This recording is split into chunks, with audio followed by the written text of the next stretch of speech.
में स्वागत आपका। मैं हूं योगेंद्र, आप देख रहे हैं खास खबर। खास खबर में हम बात करेंगे प्रधानमंत्री आर्थिक सलाहकार परिषद की उस रिपोर्ट की जिसको लेकर के बीच चुनाव के सियासी बवाल मचा है। और उसकी वजह यह है कि यह कहा गया है 1950 से 2015 तक का जो अगर आंकड़ा देखें तो उसमें मुस्लिम आबादी बड़ी है और हिंदू आबादी घटी है, जो कोट किया गया है। और इसी को लेकर के सवाल खड़े हो रहे हैं कि बीच इलेक्शन के ही क्यों, ये पहले भी रिपोर्ट पेश की जा सकती थी या बाद में भी की जा सकती थी। और अगर इतना ही वो कुछ करना था तो 2021 की जनगणना को आधार बनाना चाहिए था। खैर चले, हम आप क्या आंकड़े पेश किए गए हैं वो आप स्क्रीन पे देख सकते हैं। मैं समय जाया नहीं करूंगा। हमारे साथ हमारे अतिथि जुड़ चुके हैं। हमारे साथ अटल खंडेलवाल जी भाजपा से हैं, भरत मेघवाल जी कांग्रेस से, और हमारे सहयोगी दशरथ सिंह हमारे साथ में हैं। भरत, आपके पास में आना चाहूँगा। कांग्रेस यह कह रही है कि ध्यान भटकाने के लिए इस रिपोर्ट को जनता के बीच लाया गया है और केंद्र पर निशाना साधा जा रहा है, ऐसा क्यों? निश्चित तौर पर योगेंद्र जी, देखिए जो आंकड़े अभी पेश किए गए हैं ये जनगणना 2011 जो हुई थी उसके बाद 2015 में जो डेटा रिवील हुआ था ये वो डेटा है। प्रधानमंत्री सलाहकार परिषद ने क्या किया कि इन सब कंटेंट को, इन डेटा को उठाया और एक खुद से एक रिपोर्ट तैयार करके उस रिपोर्ट को पब्लिश की गई। सबसे बड़ी चौंकाने वाली बात और देखने वाली बात क्या है कि ये रिपोर्ट की टाइमिंग क्या है। इस रिपोर्ट की टाइमिंग होती है कि जो 3 चरण के चुनाव हो जाते हैं, गुजरात में कम वोटिंग होती है जहाँ से माननीय प्रधानमंत्री जी खुद आते हैं, और जब इनका 400 पार, मोदी की गारंटी, मंगलसूत्र, भैंस वगैरह ये सब कोई जब दाव नहीं चलता तो वापस जिसके लिए जानी जाती है भारतीय जनता पार्टी, ध्रुवीकरण की राजनीति करने का काम करती है। इस रिपोर्ट के अंदर जो चीज़ें बताई गई है, स्वाभाविक सी बात है 2011 में वो चीज़ें हो गई थी और सिर्फ प्रतिशत के आधार पर लोगों को भ्रमित करने का काम किया गया है। अब ये देखिए 1952 से लेकर 2011 के टाइम पे अगर आप इसमें मेन चीज़ देखेंगे, जो प्रजनन दर थी उस प्रजनन दर में आधे से भी ज़्यादा की गिरावट हुई है। जहां औसतन एक महिला 4 से 5 बच्चे पैदा होते थे प्रतिवर्ष, वो एक व्यक्ति, एक महिला के, वो अब 2 से भी कम हो गए। फर्टिलिटी रेट अगर देखी जाए तो जो 6% हुआ करती थी वो 2% से भी कम आ गई है। और नेशनल हेल्थ प्रोग्राम और भी जो परिवार नियोजन के प्रोग्राम थे, उन सब प्रोग्रामों को लेते हुए भारत में ये प्रजनन दर धीरे धीरे कम होती गई है। और उसी का ये परिणाम है कि पिछले 65 साल में जो हमने देखा वो कम होती गई है। और ये कह देना कि अभी बहुसंख्यक जो है वो आने वाले समय में कम हो जाएंगे, ये बिल्कुल निराधार है। इसका कोई भी बेस नहीं है कि वो निराधार हो जाएंगे। जो अल्पसंख्यक है, जो मुस्लिम बाहुल्य की ये बात कर रहे हैं बार बार, वो कभी भी ऐसा नहीं हो पाएगा कि यहां पर इस तरह से उनकी तादाद बढ़ेगी, पहली चीज। और रही बात दूसरी, पिछले 10 वर्ष से भारतीय जनता पार्टी की केंद्र में सरकार है। मेरा एक सवाल यह रहेगा कि क्या कभी भी भारतीय जनता पार्टी ने फैमिली प्लानिंग के लिए, जनसंख्या नियंत्रण के लिए कोई ऐसा प्लान, कोई ऐसा प्रस्ताव, कोई ऐसा विधेयक क्या केंद्र में लेकर आए? 2024 के अंदर जिस बारे में ये बात कर रहे हैं, इन्होंने ऐसा क्या प्रयास किया जिसकी वजह से जनसंख्या नियंत्रण पर कंट्रोल किया जा सके? ध्रुवीकरण के अलावा जो प्रियंका गांधी जी ने भी कहा कि ये खुद एक नए मुद्दे बनाते, उन मुद्दों में खुद फंस जाते। लौट रहा हूं अभी आपके पास में, अटल जी के पास में जाना चाहूंगा। अटल जी, ध्यान भटकाने के लिए बीच चुनाव के देखिए बीजेपी यह मुद्दा बाकायदा के प्लान वे में लेकर के आई है, ये कांग्रेस का आरोप। पर यह भी कहा जा रहा है कि सीट गड़बड़ा रही है, इस वजह से कोई आधार नहीं मिल रहा, तो हिंदू और मुसलमानों में चुनाव को बांटा जा रहा है। देखिए योगेंद्र जी, पहली बात तो कि रिपोर्ट आई है, हमने इसमें क्या कहा? इस रिपोर्ट में भारतीय जनता पार्टी के किसी व्यक्ति का कोई स्टैंड है क्या? जैसा कि ये कह रहे हैं कि ध्यान भटकाया जा रहा है, ये कह रहे हैं, मुस्लिम कह रहे हैं, ये कह रहे हैं, हम कुछ नहीं कह रहे। ये कह रहे हैं कि 2 से भी नीचे आ गई है।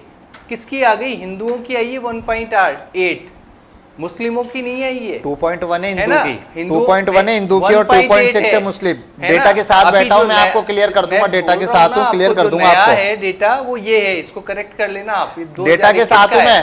तो 2000 तो आप तो 2 से कम कह रहे थे, अभी आपका वापस से स्टेटमेंट देख लो। तो जब दोनों की है तो फिर कम कैसे होगी? पहली बात। हम ये कुछ कह ही नहीं रहे, हम हिंदू मुस्लिम की बात ही नहीं कर रहे। हम क्या करना चाह रहे हैं कि देखो, यदि जनसंख्या बढ़ती है तो संसाधनों की चुनौती होती है। एक ब्रिटिश अर्थशास्त्री थे मॉलियस, उन्होंने कहा कि जनसंख्या वो तो 1, 2, 4, 8, 16 के हिसाब से बढ़ती है, जबकि संसाधन किसी भी देश का 1, 2, 3, 4, 5 ऐसे बढ़ता है।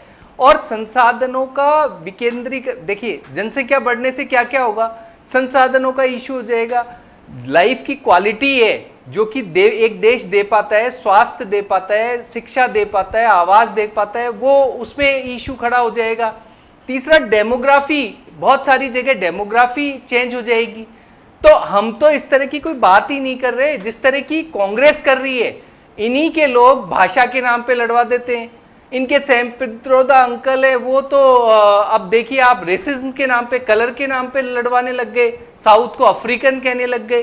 तो ये तो इनकी शैली है। जैसे आतंकवादियों को ये अपना मित्र मानते हैं और कहते हैं उनसे बात करनी चाहिए। तो है पाकिस्तान से जाकर कहते हैं हमें मोदी जी से हटवाओ, हमारा वो करो। तो हमारी शैली नहीं है। अब कोई रिपोर्ट है 167 देशों की, वो आ गई तो आ गई, उसमें हमने तो कोई कमेंट किया ही नहीं है। हम ये कह रहे हैं कि बिल्कुल ये बात हम कह रहे हैं, जनसंख्या नियंत्रण होना चाहिए किसी भी देश का। जनसंख्या नियंत्रण मैं बार बार कहूंगा, और ये कह रहे हैं कि क्या किया 2019 में जनसंख्या नियंत्रण कानून के लिए एक सांसद है हमारे, वो लाए भी थे, लेकिन क्योंकि वो इंडिविजुअल लाए थे तो वो गिरना ही था बिल। तो ये इशू है जनसंख्या के, बहुत सारे जनसंख्या में संसाधनों की जब कमी हो जाती है तो वर्ग संघर्ष बढ़ जाता है, वर्ग संघर्ष से देश में उत्पात होने लग जाते हैं। ये भी तो एक इशू है। जनसंख्या भारत की बहुत तेजी से बढ़ रही है और हम तो कह रहे हैं कि भी जनसंख्या कम होना चाहिए। हमने इसको लेकर के कोई और बात की क्या?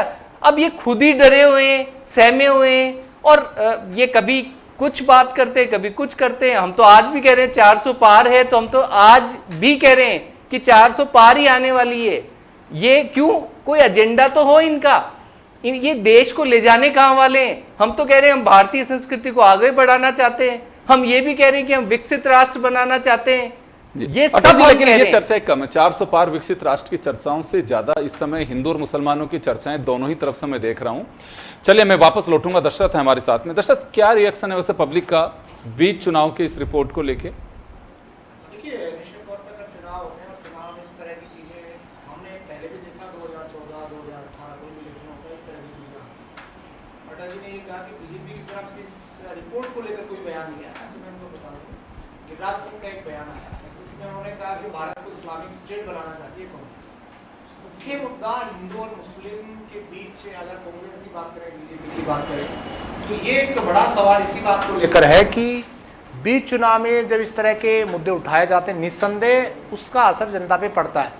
वो किस रूप में पड़ता है, वोट में तब्दील होता है या नहीं होता है, लेकिन गांव में बैठा आदमी, घर में बैठा आदमी जब रिपोर्ट पढ़ता है और उसके सामने तमाम चीज़ें आती है, तो ये भी उसके दिमाग में आता है कि इसकी टाइमिंग क्या है। 2015 की जो रिपोर्ट है 2024 में प्रकाशित हो रही है, इसके पीछे लॉजिक क्या। दूसरा लॉजिक ये भी आता है कि हिंदू कम हो रहे हैं, मुस्लिम बढ़ रहे हैं, इसके पीछे क्या लॉजिक है। निश्चित तौर पे वो आदमी ज़रूर सोचता है, लेकिन चुनावों के समय अक्सर हमने देखा है कि इस तरह के बवाल या सियासी बयान नेताओं की तरफ से दिए जाते हैं, जो चाहे बीजेपी की बात करें चाहे कांग्रेस की बात करें। बहरहाल जब 4 जून को रिजल्ट आएंगे, उस रिजल्टों में इन बयानों का, इन बातों का कितना असर होगा वो महत्वपूर्ण है। बिल्कुल, क्योंकि चर्चा इस तरह से है कि बीच चुनाव के इस तरह की रिपोर्ट उसके अपने मायने हैं। अटल जी इसे खारिज कर रहे हैं कि बीजेपी का कोई लेना देना नहीं है, लेकिन आम पब्लिक इसे अभी खारिज नहीं कर रही है कि चुनाव के बीच में जब मंचों से धुआंधार तरीके से दोनों ही तरफ से हिंदू और मुसलमान की बात की जा रही है, तो ऐसे रूप में और हाईलाइट करके कि मुसलमानों की आबादी बढ़ी, हिंदुओं की घटी। फिर ये भी बताया जा रहा है कि 33 साल से हम देखें, लगभग 3 दशक से, तो प्रजनन दर है मुस्लिमों की, वो उसमें आधी रह गई है। अब दोनों ही बातें आती हैं कि जब 30 साल से प्रजनन दर आधी है तो फिर संख्या कैसे बढ़ गई।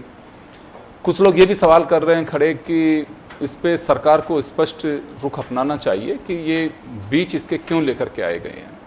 खैर चलिए, लेकिन फिलहाल इसे कोई भी खारिज करे, लेकिन सियासत का एक मुद्दा जरूर बन गया है और उसकी वजह साफ है कि यह रिपोर्ट बीच चुनाव की आई है। हो सकता है इससे पहले आती तो भी इतने सिरे नहीं चढ़ पाती या कुछ और बात होती, लेकिन फिलहाल इस पे देश की सियासत का जो पारा है वो चढ़ा हुआ है। भरत, आपके पास में आना चाहूँगा। चुनावी मुद्दे बहुत सारे होते हैं, लेकिन जब एक दिन पहले यानी कि गुरुवार को ये रिपोर्ट जारी हुई थी तो बहुत कम चर्चा थी, लेकिन शुक्रवार होते होते ये चर्चा परवान चढ़ने लगी। मुझे लगता है कि आने वाले दिनों में और ज़्यादा इस पर तीखे हमले और चर्चाएं होंगी। तो हमें नहीं लगता है कि मुद्दे बहुत सारे हैं जिन पे वापस लेके आना चाहिए। अब आप लोग कह रहे हैं कि बीजेपी मुद्दों से भटकाना चाहती है, तो आप लोग पकड़ के लाओ मुद्दों पर, आप चर्चा करेंगे, उनको जवाब देना पड़ेगा। नहीं देखिए, चर्चा तो योगेंद्र जी हमने हमारे मुद्दों पे ही की। शुरुआत से अगर आप देखेंगे तो हमारे मैनिफेस्टो की चर्चा हुई, स्वयं प्रधानमंत्री मोदी जी को भी हमारे मैनिफेस्टो पर आकर बात करनी पड़ी, चाहे उसके अंदर आरक्षण की बात रही हो, उसके अंदर चाहे असमानता जो हमने कहा इनइक्वालिटी पूरे देश के अंदर हुई है उसकी बात रही हो, चाहे संविधान की हमने जो उसमें बात कही कि हम सबको एक अधिकार देंगे, हम सबको न्याय देंगे। तो कहीं ना कहीं प्रधानमंत्री मोदी जी को 3 चरण के चुनाव के बाद, जैसे भी मैंने पूर्व में भी कहा कि चाहे प्रथम चरण हो, द्वितीय चरण और तृतीय चरण, तीनों में जो वोटिंग प्रतिशत था वो वोटिंग प्रतिशत कम रहा। और सबसे बड़ी बात देखने की जो रही कि गुजरात जैसे प्रदेश में भी, जहां से स्वयं प्रधानमंत्री जी मुख्यमंत्री रहे, अमित शाह जी जिनको ये स्वयंभू चाणक्य कहते हैं, वो भी आते हैं, वहां से जब वोटिंग प्रतिशत कम हुआ तो कहीं ना कहीं देखने की बात ये रही कि प्रधानमंत्री जी के जो स्टेटमेंट थे वो स्टेटमेंट आप देखिए किस तरीके से बदलने लगे। 10 वर्ष में आज तक कभी अडानी अंबानी का नाम नहीं लेने वाले प्रधानमंत्री जी किस तरह से भाषा का उपयोग करते हैं कि टेम्पो में भर भर के काला धन दिया जाता है। मैं ये समझना चाहूंगा आपसे कि अगर वोटिंग कम होती है तो अगर मान लो ये रिपोर्ट आ भी गई, हिंदू मुसलमान को हाईलाइट भी किया गया है इसमें, तो वोटिंग पे क्या असर पड़ेगा इससे? नहीं देखिए, जो भारतीय जनता पार्टी का एक थॉट प्रोसेस है, उन्हें ये लग रहा है कि जो नॉर्थ के जो हिस्से थे जो प्रथम द्वितीय चरण में हो गए, जहां पर ये अपने आप को मजबूत मानते थे, राजस्थान, मध्य प्रदेश, छत्तीसगढ़, उत्तर प्रदेश, दिल्ली में भी कुछ हिस्सा आप मान लीजिए, बिहार का कुछ चुनाव हुआ, वहां पे इनको लगता था कि हमारी पूरी सीटें आ जाएंगी। 283 में से मैं कह रहा हूं कि आज अगर एक सर्वे देखा जाए तो भारतीय जनता पार्टी 150 सीटें भी नहीं लेके आ रही है। तो इनका ये प्रयास है कि किसी ना किसी तरीके से जो बाकी के 4 चरण है, उन 4 चरणों में हिंदू मुस्लिम के बीच में बांटा जाए, एक ध्रुवीकरण किया जाए, मुद्दों से भटकाया जाए लोगों को, जो रोजगार, बेरोजगारी, न्याय, अग्निवीर, जो इलेक्ट्रल बॉन्ड था और ये सब जो मुद्दे थे, उन मुद्दों से डाइवर्ट करके सिर्फ और सिर्फ हिंदू मुस्लिम पे स्ट्रिक्ट करके और उनको हटाया जाए, ताकि जो दक्षिण भारत के भी लोग हैं, जो दक्षिण भारत में जब चुनाव होने जा रहे हैं, बंगाल में भी जो बाकी स्टेट में मेरे ख्याल से जो रहेंगे, उन चुनावों में जाकर किसी न किसी तरह का काम किया जाए। आपने देखा संदेश खाली में भी उन महिलाओं ने अपनी रिपोर्ट में क्या कहा कि जबरदस्ती भाजपा की नेता ने हमसे साइन कराया और हमको ये चीज करवाई गई। तो कहीं ना कहीं योगेंद्र जी ये सब चीजें सामने आ रही है कि जो मुद्दे हैं उन मुद्दों से भटकाकर भारतीय जनता पार्टी कहीं ना कहीं एक ऐसे सीट पर पहुंचना चाहती है जहां पर कहीं ना कहीं इनको ये लगे कि हम सरकार बनाने में समर्थन हासिल कर पाए, लेकिन वो पूरी नहीं हो पाएगी। और दूसरी चीज मैं एक और चीज ये कहना चाहूंगा कि ये जो अगर रिपोर्ट आई, मैंने पूर्व में भी कहा कि भारतीय जनता पार्टी में कोई ऐसा प्रयास नहीं करा। जिस तरीके से ये झूठ प्रचार करते हैं, अभी अटल जी ने भी झूठ कहा, इन्होंने सिर्फ 2019 की बात कही, लेकिन इन्होंने ये नहीं कहा कि 2020 के अंदर जो अश्विनी कुमार उपाध्याय इनके बीजेपी के नेता और वरिष्ठ अधिवक्ता थे, उन्होंने जब याचिका लगाई तो हल्फनामा दिया मोदी सरकार ने कि हम कोई भी जनसंख्या नियंत्रण कानून लाना नहीं चाहते। 1 अप्रैल 2022 को जो राकेश सिन्हा ने, राज्यसभा सांसद ने, जब वहां पर एक बिल प्रस्ताव विधेयक लेके आए जनसंख्या नियंत्रण का, जिसको जो इनके बिहार के जो गायक थे वो भी उसको लेकर आ रहे थे, तब इन्हीं के मनसुख मंडाविया जो स्वास्थ्य मंत्री थे, उन्होंने उसको विड्रॉ कर लिया कि हमें कोई जरूरत नहीं है इस तरह के बिल की, क्योंकि प्रजनन दर है वो 2% से नीचे आ चुकी है। तो इस तरह का झूठा प्रचार ये खुद कर रहे हैं और झूठा प्रचार प्रधानमंत्री जी कर रहे हैं। ये इनकी बौखलाहट है, डर है। प्रियंका गांधी, राहुल गांधी और पूरा इंडिया अलायंस से कह रहा है कि मुद्दों पर बात करिए, आप 10 साल के कार्यकाल को बताइए, आप अपने मैनिफेस्टो पर बात करिए, लेकिन ये अपने मैनिफेस्टो पर बात नहीं करते, ये अपने कार्यकाल पर बात नहीं करते, ये विजन पर बात नहीं करते। विकसित भारत की आप बात कर रहे थे और अभी आप एक बयान के बारे में बात कर रहे थे, आपके विदेश मंत्री ने कहा था कि चीन की अर्थव्यवस्था हमसे ज्यादा सुदृढ़ है, हम उससे मुकाबला नहीं कर सकते। ये आप ही कहते हैं। चलिए, मैं आज इस मुद्दा अलग है, वो केशव प्रसाद मौर्य, मेरे ध्यान में वो स्मृति ईरानी ने भी इस रिपोर्ट के ऊपर लेकर और वोट बटोरने का काम शुरू कर दिया है। मैं बयानों तक ही, स्मृति ईरानी का बयान हो चाहे गिरिराज सिंह का बयान हो, उसका मैं जिक्र जरूर करना चाहूंगा, लेकिन मैं आज दूसरे मुद्दे को नहीं छूना चाहूंगा क्योंकि उसको डाइवर्ट करना इतना समय नहीं है। तो चलिए, इस बात को लेकर के गिरिराज सिंह हो चाहे स्मृति ईरानी हो चाहे दूसरे नेता हो, वो भी हमला हो रहे हैं। उनका साफ कहना है कि देश में आबादी जिस तरह से बढ़ रही है, उनसे संसाधनों पे कब्जा करने के लिए नहीं है, और कुछ और भी कमेंट्स किए हैं। तो चलिए अटल जी, आपके पास में वापस आना चाहूँगा। ध्यान भटकाने के लिए मुद्दा लाए गए, मैं फिर आपसे मेरा सवाल होगा ये, और उसके अलावा यह कहा जा रहा है कि अब कानून की बात की जा रही है, कानून के लिए उत्तर जो अभी पार्लियामेंट का जिक्र किया भरत मेघवाल ने, ऑन पब्लिक डोमेन में भी है वो, उसको लेकर के भी, क्योंकि आज जब ये सिलसिला चल पड़ा आर्थिक परिषद की रिपोर्ट का, तो उससे रिलेवेंट बहुत सारी मटेरियल आपको यूट्यूब पे या फिर आप गूगल करेंगे, बहुत सारी चीज़ें मिल भी जाएंगी। किसने कब प्रस्ताव रखा, क्या बहस हुई, क्या चर्चा हुई, तमाम चीज़ें हैं। खैर, इतने डेप्थ में हम नहीं जाएंगे। आप ये कह रहे हैं कि कोई मुद्दा नहीं है, हमारे यहाँ से कोई इसका लेना देना नहीं है, लेकिन आपकी पार्टी के नेता हमलावर हैं। देखिए योगेंद्र जी, आप हमलावर अगर होते भी हैं तो वो ठीक इसलिए होते हैं कि इन कांग्रेस के शहजादे बाहर जाके, यूरोप में जाकर के, और कहते हैं कि अल्पसंख्यकों के लिए भारत में बहुत सारा डिफरेंसेस है, उनके रहने की जैसी व्यवस्था वहाँ है नहीं, उन्हें डर रहता है। यूएनएससी कहती है ये बात, यूएसए कहता है, यूरोप कहता है। और आप ही देखिए, जहां अल्पसंख्यक इतना फल फूल रहा है, अगर उनको डर होता तो आप समझ सकते हैं कि इतनी आबादी बढ़ सकती थी क्या? मैं एक बात जानना बढ़ ही नहीं सकती सर, थी। एक बात जानना चाहूंगा, इन लोगों के झूठ वहां पर, सर एक बात मैं जानना, अटल जी मैं एक बात जानना चाहूंगा, आप काफी संजीदा और मुझे मतलब अच्छे वो लग रहे हैं, बहुत बढ़िया से आप कमेंट करते हैं। आपने कहा कि अगर पॉपुलेशन बढ़ रही है, आप पॉपुलेशन को किसी की उससे जोड़ करके देख रहे हो कि पॉपुलेशन बढ़ रहा है तो इसका मतलब वो व्यक्ति फल फूल रहा है और वो संपन्न है। आपको बहुत सारे उदाहरण होंगे, आप देख लीजिए, जो BMW, ऑडी या बड़े बंगले जिसके 1000 के, उनके 1 या 2 बच्चे होंगे, पंचर वाले के 6 बच्चे भी मिल जाएंगे।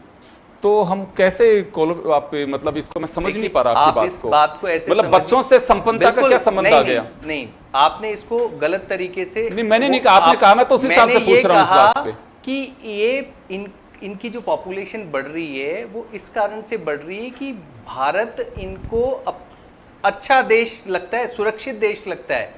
उसका संपन्नता से तो कोई इशू ही नहीं। संपन्नता तो कांग्रेस ने राज किया, वो इनको पढ़ाती लिखाती, शिक्षित करती, इनकी कुरीतियों पे ध्यान देती, इनकी महिलाओं को आजादी देती, आर्थिक संपन्नता देती, तो फिर जाकर तो अपन बात भी करते, तो आज ही इक्विवेलेंट होते दूसरे लोगों के भी। लेकिन इन्होंने ऐसा कुछ नहीं किया। इन्होंने इनका केवल वोट लिया। वोट लेने से थोड़ी, ये तो बल्कि जाकर के दूसरे मुस्लिम देशों में, यूरोप में, यूएनएससी में, हर जगह यही कहते रहे, साहब अल्पसंख्यकों के लिए भारत अच्छी जगह नहीं है, अल्पसंख्यक वहां पर सुरक्षित नहीं है। इन्होंने अपने ही देश को कचोटा, कोसा, ये इशू है।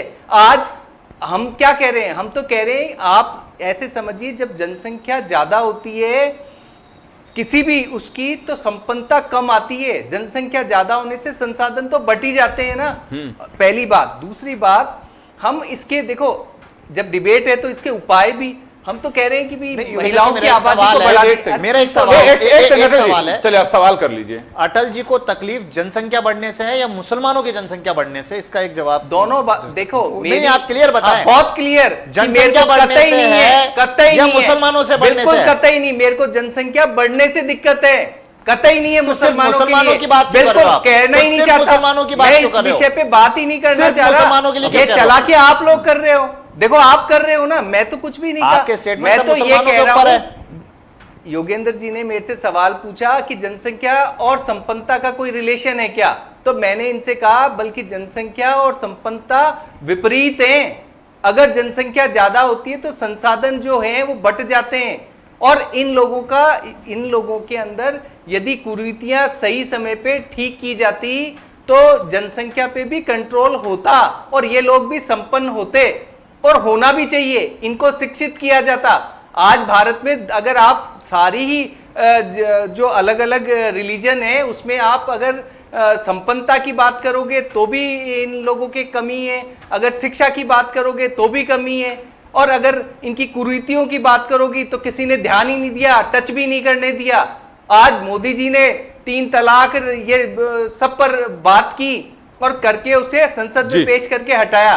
तो बात ये है सर कि देखिए, मैं अभी भी कह रहा हूं कि सुधांशु पंत जी का वो स्टेटमेंट बहुत अच्छा है कि 1951 में मुस्लिमों की जनसंख्या कम थी तो quality of people, Sudhanshu Pant, sorry Sudhanshu Trivedi ji जो हमारे लोग सरप्राइज करेंगे सुधांशु पंत को, आपने कब से बना दिया इस वक्त? माफी चाहता हूं, है ना। सुधांशु त्रिवेदी जी ने बहुत अच्छा स्टेटमेंट दिया। उन्होंने कहा कि 1951 में जब इनकी पॉपुलेशन कम थी मुस्लिमों की, तो क्वालिटी ऑफ पीपुल बहुत अच्छे थे और इन लोगों के जो विचारक थे वो भी बहुत बढ़िया थे। आज इसी समाज के विचारक पॉपुलेशन बढ़ने के साथ साथ आप देखिए जाकिर नायक, याकूब मेनन, बुरहान वानी और अन्य ये होने लगे हैं। तो बेसिकली इन लोगों को भी शिक्षित करो, इनकी आर्थिक वो चलिए, लेकिन एक बात बताइए अटल जी काम होगा। अटल जी, आपने मेरे उस सवाल का जवाब नहीं दिया कि बीच इलेक्शन के ये रिपोर्ट आना देखिए ये तो आपको नहीं लगता सवाल खड़े होने चाहिए? केवल कयास है, बीच इलेक्शन की तो बहुत सारी चीजें हुई। हाँ। बहुत भी तो हमने, ये तो आरोप लगाने वाली बात है कि आप कुछ भी कयास लगा लो, आरोप लगा दो किसी और पे। एक बात बताओ, संविधान में संशोधन और संविधान बदलने जैसे आरोप इन्होंने लगाए, वो बीच इलेक्शन में ही लगाए ना? क्या था? सब 400 पार, सब फालतू था ना? क्यों था? मोदी जी ने, इनको डर था कि 400 पार आ रही है मोदी जी प्लेटफॉर्म पे आए और उन्होंने बोला, अमित शाह जी ने बोला कि इस तरह का कोई प्रावधान नहीं है, और जब तक वो है तब तक संविधान नहीं चेंज होने वाला है, कुछ भी नहीं चेंज होने वाला है। ये केवल इनका प्रोपेगेंडा है, कांग्रेस का और क्षेत्रीय पार्टियों का, केवल बचने के लिए। चलिए मैं माफी चाहूंगा, मैं रोकना चाहूंगा, दर्शक आपके पास में आना चाहूंगा। बेशक इससे बीजेपी खारिज करे, कांग्रेस आरोप लगाए, लेकिन फिलहाल आम जन सिर्फ एक किस एजेंडे से देख रही है? इसको चुनावी सगुफा मान के चल रही है कि वास्तव में इस पर गौर किया जा रहा है? देखिए, आम जन अगर बौद्धिक और शिक्षित जो व्यक्ति होगा उसके दिमाग में निश्चित तौर पे इस तरह की चीज़ें आती हैं। वो कहता है कि चुनाव के वक्त में इस तरह के वादे या इस तरह के बयान, चाहे वो बीजेपी हो, कांग्रेस हो या दूसरी क्षेत्रीय पार्टियां, उनकी तरफ से आते हैं। चुनाव दरअसल हर आदमी या बुद्धिजीवी वर्ग चाहता है कि विकास के मुद्दे पर चुनाव लड़ा जाए। विकास जिस पार्टी ने किया, इस पार्टी ने किया, उसने किया, या यूं कहें कि मैं कहूं कि साहब मेरे दादा परदादा ने ये पहले नहीं किया, अरे भाई आज तुम बैठो तुम कर लो। बड़ा सवाल इस बात का है कि जो सत्ता में, चाहे स्टेट में हो चाहे देश में हो, कि उन्होंने नहीं किया, यानी कांग्रेस ने नहीं किया या बीजेपी ने नहीं किया, अब आप कर दो। अब सवाल उस चीज़ को कि 20 साल पहले 30 साल पहले ये नहीं हुआ था, हम कर सकते थे, लेकिन आपके पास मौका है ना, किसने मना किया? आप कर सकते हैं। लेकिन दरअसल ये मुद्दे जो होते हैं, ये चुनाव के अंदर जब रैलियां होती हैं तब इस तरह के मुद्दे उछाले जाते हैं, बाकायदा इसके पीछे भी कोई ना कोई लॉजिक होता है। ऐसे मुद्दे नहीं आते, कोई लॉजिक होता है, बाकायदा उसका उसको स्क्रिप्ट होती है, उसकी लिखी जाती है, बाकायदा उसके बाद रिएक्शन क्या आने, यहाँ तक कि प्लानिंग हर पार्टी की रहती है। उसी हिसाब से मुझे लगता है कि इस चुनाव में भी इस तरह के जो मुद्दे हैं, जिनको साधारण बोलचाल भाषा में ये भी कहते हैं कि गड़े मुद्दे उखाड़ना, ये इस तरह के मुद्दे उखाड़े जाते हैं। बिल्कुल आप सही कह रहे हैं दशरथ की सबसे बड़ी बात यही है कि नेताओं की सभाओं में भीड़ का अभाव है, वोटिंग परसेंटेज जो गिरावट है वो इस बात का होता है कि लोगों का इंटरेस्ट कहाँ जा रहा है, वोट डालने क्यों नहीं निकल रहे हैं। ये एक बड़ा कारण है और इसी से बड़ी बेचैनी नेताओं के बीच है। तो कोई कुछ भी स्टेटमेंट दे रहे हैं जो एजेंडे मूल होने चाहिए, क्यों वो होते नहीं है तो पब्लिक का इंटरेस्ट नहीं होता। किसी भी सभा में पार्टी के वर्कर्स के अलावा नेताओं को सुनने कोई नहीं जाता है। ये सच्चाई है, बेशक किसी को खारिज करे तो करे, लेकिन ये पब्लिक जानती है, कोई नहीं जानता। यहाँ पे नुक्कड़ सभाएं भी होती हैं, विधानसभा की और सभाएं भी हुई। मैंने मेरे पड़ोसियों से भी पूछा गए कि नहीं, सब नहीं गए। क्यों नहीं गए? सबके एक जैसे राग होते हैं, वोट जिसको देना उसको दे देंगे, इसमें कोई बाध्यता नहीं है, लेकिन नेताओं की सभाओं में नहीं जाते हैं। एक दौर था विपक्ष से भी सुनने के लिए नेताओं को जाते थे, चाहे वो चाय के बहाने या फिर पान के बहाने उस थड़ी पे खड़े हो जाते थे। ये गिरावट है, इसी वजह से तो लोग सुनने नहीं जाते हैं। अब अपनी अपनी डपली, अपना अपना राग, मेरी डपली सरोपरी और मेरा राग सरोपरी, इस पर चल रहा है पूरा चुनाव। चले, आप सभी का बहुत बहुत शुक्रिया। खास खबर में इतना ही, दीजिए इजाजत, नमस्कार।